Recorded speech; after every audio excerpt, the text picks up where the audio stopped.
For my voter from Busia, I think you are not on the ground. And if you are depending on the Auditor General's reports and reports of the EACC, you are totally lost. Those reports are heavily sanitized. I've engaged the Auditor General, I've rejected the reports on Busia. They don't reflect the reality on the ground. I'm pursuing 2.5 billion shillings lost from a budget of about 8 billion shillings, not 400 million. It's 2.5 billion that I'm pursuing. Right now I'm in court, 3 cases with the governor in court. If you are aware, I was stoned in Busia. Goons stoned me because I was trying to ask for documentation. I'm not the kind of guy who stands in funerals and begins insulting people. I follow the evidence. And fraud survives on concealment.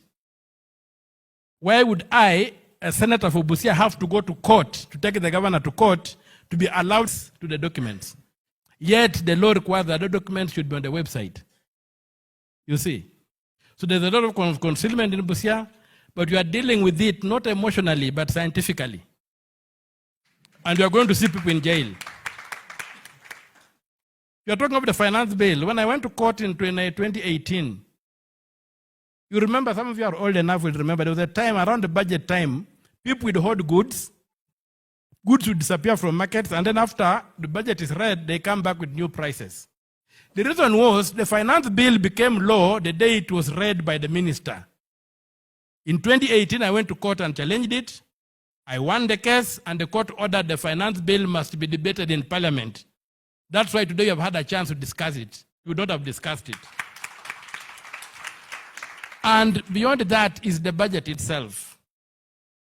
What is inside that budget? The finance bill is a mechanism of adjusting budget laws and any taxation laws. The real problem is inside the budget.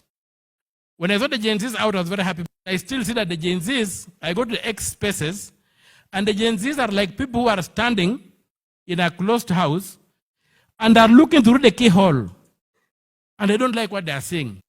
Some of us are standing on the balcony, and I would invite people to come and stand on the balcony. And that's why I'm saying, our problem, what we really need to do, let us implement the Constitution. The Constitution says the Treasury and the Ministry of Finance should be separate.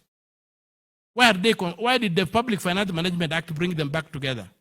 So that the Treasury can be the pocket money for politicians. If we take the Treasury away and put it under professional and lock the key, you will drain the swamp. This money that you confuse will not be there. So let us come and look aside. With the presidential election, the Constitution is very clear. Where more than one person is cleared to run for an election, you also have the Constitution, open Article 138, Clause 2, because I have the Constitution here. You will find it says where more than one candidate is cleared for an election, an election shall be held in each constituency. We need to have results from each constituency publicized. Where do we go to bombers? There's a returning officer in the constituency who should be able to determine that election there. We should know that in a Madara constituency, candidate A got this, candidate B got that. And then even the media will be able to call the election and say, even before it is declared, they will call the election and say, from the look of things, fulani ameanguka nayo. Sindio? But it's only the Kenyan election that you go and wait for days and days and days without even rejection. So, if we went down and said, okay, we are going to implement the Constitution and the presidential election will end at the constituency, and we will know the results, there will be no nonsense of saying who won, who did not win. When you come down to the Bill of Rights, let us implement it. Chapter 6, let us implement those things and demand that these things are done. The other question about the EACC, let us also implement the law on the EACC. The EACC is not supposed to be fighting crime in this country. The EACC is supposed to be enforcing a code of conduct. That is chapter 6. Supposed to see that people are reporting to work on good time. People are wearing clean clothes. People are behaving well. Crime busting must be given back to the police. Let people not go to perform catwalks in Integrity Center. Let them go and sleep on the floor of the house. There is something in this country called mischaracterization of crime. And the elite have succeeded to mischaracterize two very serious crimes in this country. One of them is what you call corruption. It's theft by servant. Theft by servant, and they should be arrested by the OCS and put in police cells and be made to sleep on the floor, not to go and be given 3-course meals at the EACC.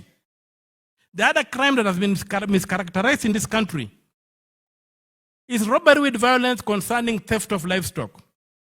We call it cattle rustling. We call it a cultural activity. But people are snatched property, people are killed, so that they can be snatched animals to come and sell them in Nairobi here. If we made that crime robbery with violence and told the police, we don't want to see robbery and violence in this area, these things will end. So, what I plead with you, let us get properly informed.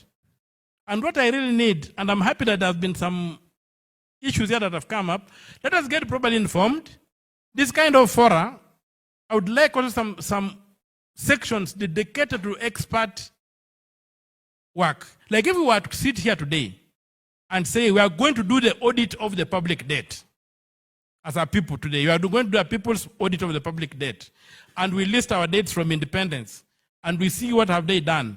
And we apply the standard in Article 229, Clause 6, which says that we audit for lawfulness and we audit for effectiveness. All the loans that the IMF has given to the President Ruto, all the loans the IMF gave to President Uhuru, never went to Parliament. Why? The appropriations bill, where are they in that bill? Even the Eurobond, in the 2015 budget, go and check, it is not there. So why are we being burdened with these things? We have got a doctrine of odious debt that can empower us as a sovereign people to say we shall only pay what we consumed and what benefited us. If the money benefited a regime, then the regime should be meant to pay. Or if we pay it, we auction the owners of the regime to refund the state. Once we take that radical step, I'm telling you, there's nothing less than radical surgery in terms of the rule of law. Article 40, Clause 6 states very clearly, you have got no right to stolen property. Why are people moving around with stolen property? So let us go there, and we will be able to liberate our country. But let us first of all educate ourselves, and let us understand where the problem is. And if we implement this constitution, look at every clause and say, make sure it's implemented. Reject those who are saying that amended the law. There's no problem with the law. The problem is with the monkeys in the forest. Not with the forest.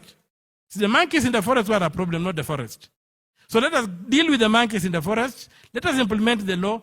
And those who have stolen, even Article 225, Clause 6, says if you are in office and public funds were lost, whether if you are a politician or as a civil servant, you are liable even if you are out of office. Why are we not using these clauses in the law? Today, if you read the Business Daily, somebody this guy was the interior director of interior before the Ruto government came in, Kibicho, made a decision that's costing us about 6 billion shillings. Just by cancelling a contract and trying to make a deal. Why should he work free? Let him be auctioned so that that's how we should go ahead. There is no middle ground. And everybody must account for themselves. And for my Busia fellow, there's no way Busia will be happy when Kenya is sad. The rot is in Nairobi. These governors who are rude and they cannot do anything are protected from State House. Let us deal with the State House. Let us clean up where the fish begins rotting with. And that's why I agree with the issue that Ruto must go. And it's not negotiable. Thank you. Thank you so much. Let me first add on to that, because